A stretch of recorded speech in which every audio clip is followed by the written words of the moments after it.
a bone I have to pick with Vasubandhu. Okay, I want to hear I this. got a bone to pick with him. He wrote something. He wrote the verses. The 20 verses, yeah. You know how many verses there were? 22. 22. And he called it 20 verses. Right. Phil fails at philosophy. I don't like that. I think he should have called it 22 verses. That is stuck in my craw. What if it was 22 and a half? Would it have been okay as 22? What if like the last verse was just a little longer? 22 and a half? I mean, where do you round? I mean, that's the question. Maybe Why round? I'm saying maybe- don't round. You're saying round? I mean, we always Just do the thing. we always round. We just round to ones. Maybe he's in a culture So I guess that rounds if you're to 10. saying that for him not to say the 800 word Right. document is like, oh, Right. well then like, oh, well the 2032 letter Right, document. exactly. Like, yeah, And I'm like, so we've chosen some abstract place, but it's not 20 verses. It's 22 verses. He said it's 22 verses, mm-hmm. and they just decided It's the 20 verses. 20 verses just because it's prettier. It's like that's a round number. We do it all the time, man. I don't like it. Why not? I don't know. I just thought, Vasubandhu, come on, dude. It's like you said you'd be here at 10 and it's 10:03. 10:03. Grant got here at 10:03 today. I was like, is Grant even coming? Vasubandhu, come on. You gotta be better than everybody else. Well, you're a leader, a thought leader. I mean, and I don't even know, does he call it the 20 verses or does it come to be called the 20 verses By the peeps. By tradition, yeah. He was, right, let's talk about Vasubandhu a little bit. Was he one of the founders or the leaders of Yogachara tradition? He's usually considered one of the founders of Yogachara, yeah. And then where does Dharmakirti fit into this? Because they talk almost about Dignaga, Dharmakirti, and Vasubandhu together. Right. They're all, and I'm trying to remember the name of the school. There's a basically what you'd think of as a university. Okay. In northeastern India. And this is over a period of hundreds of years. So they're not they're contemporaries? They're not contemporaries. So it's Dignaga's first. No, Vasubandhu's first. Oh, Vasubandhu's first. Right. Then Dignaga. Then Dharmakirti. Then Dharmakirti is primarily a commentator on Dignaga, and Dignaga is primarily he's known as a logician. So he's taking the Yogachara thought of Vasubandhu and trying to get it into a systematic, coherent, logical presentation, right? Yeah. So he's very focused on epistemology, on questions of how we can order our reason. What is knowledge? To get good knowledge, right? Yeah. And so he's making arguments around that are ultimately rooted in Vasubandhu. And then Dharmakirti is What's that? Is that his name, right? Dharmakirti? Dharmakirti, yeah. Yeah. Why am I thinking I could pronounce that wrong? And Vasubandhu seems like he flipped sides in his career.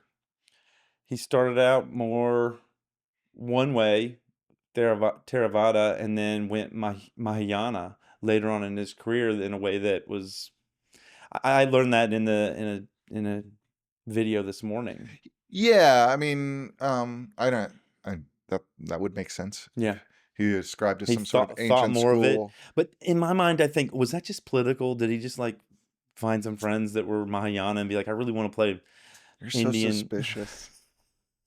It's just all socio-political. Like that's knowledge is social. Yes. Yes, that's the thing that in here we don't see. Right. No, I think that all this is who do you like, and then where do you place value, or did someone save you from being drowned when you were 5, and you're like, well, I'm going to believe what that person believes. Yeah. Like there's a social aspect of all of this. Yeah, I don't think it's reducible to the social. That's the problem. If it were, again, it's just like if we could just say it's all social. It's not all social. Right. Right. But it is, knowledge emerges in the messiness of the social. Influence is. Right. You can't subtract influence from folks' position, how they got there. Right. And that's one of the reasons they probably bundled these people together, because Vasubandhu influenced Dignaga influenced Dharmakirti, right. And now we have all of them to speak in the choir of idealism. Right. Right. Who's in the choir of physicalism? Well, I don't think there are any Buddhist thinkers Yeah. there. Like, There's no Buddhists in that area. no, I mean, I think you look at a lot of contemporary philosophy of mind people to find physicalism. Yeah, I watched I think most famous are the Churchlands tend to put forth that.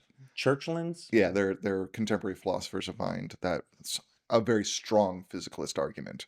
Okay. That, and you find a lot of people who say, "Hey, look, I can show you the color red." I don't know if this is exactly true, but I'm just sort of making this up as an Yeah. example.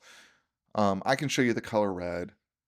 You report that subjective experience of seeing red, and we have a refinement of an observation of neurological activity that I can observe the same kind of neurological activity in different brains happening every time we flash the color red, Right. and people reporting that subjective experience. So holding on to this idea that there's some sort of independent subjective experience from that physical phenomena that I'm That's observing absent of the is synapse just charging. right, is just holding on to extra information that is not needed to provide an explanation for what's going on. I mean, that's that at the heart, as I understand the physicalist argument, it's we don't need any more because we've developed such refined tools of neurological understanding. We don't need the mind as an explanation anymore. It's just this folk concept that hangs out with us because we invested a lot in it. But we can explain everything without, and what we can't explain, we probably just need better We science just need to time. get. Yeah. Exactly.